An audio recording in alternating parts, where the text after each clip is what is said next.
Hello mga kabarong nagurat! Back again with another mini vlog. It's me, your Marinang Ilocana. For today's mini vlog mga kabarong nagurat, ito ngayong araw na pumunta ako na nag-enroll dito sa ICAT for second sem mga kabarong nagurat. Yes, mga kabarong nagurat, tama yung narinig nyo, second sem na namin, konting kembot na lang, graduate na ang inyong Marinang Ilocana for the sure. Noong February 3 pa nga ako nag-enroll mga kabarong nagurat. Pasensya na kayo kasi nga ngayon ko lang na-voice over kasi nagkasakitan yung Marinang Ilocana at na-hospital at na-opera ang aking ube. Tayo na, Diyos ko talaga nagsakay. Pagkagaling ko nga sa ROTC office mga kabarong nagurat para magpasign, umakyat na ako dito sa may registrar. Ayan, nagpost ko lang mga tao dito kaslakuton tiginado na.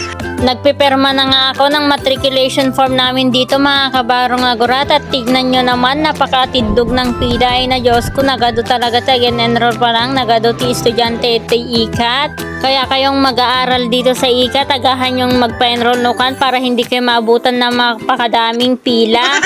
Bumaba na nga din ako dito sa may accounting office para ipa-count na ang aming tuition para makapag-proceed na nga dun sa may cashier. Ayan na nga at papunta na ako sa may cashier mga kabarong na magurat at for the bayad na tayo.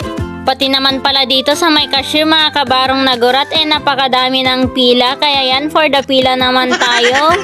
Nasa 12K nga ang aming tuition ngayong second sem mga kabarong nagurat, 22 units lang kami ngayon.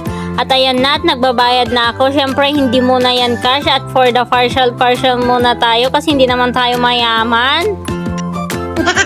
Sa wakas, enroll na nga ang inyong Marinang Ilocana mga kabarong nagurat at kasama ko nga din palang nag-enroll si Kaplat Tops at ang aking Labidabs. Eto na nga at palabas na kami sa school.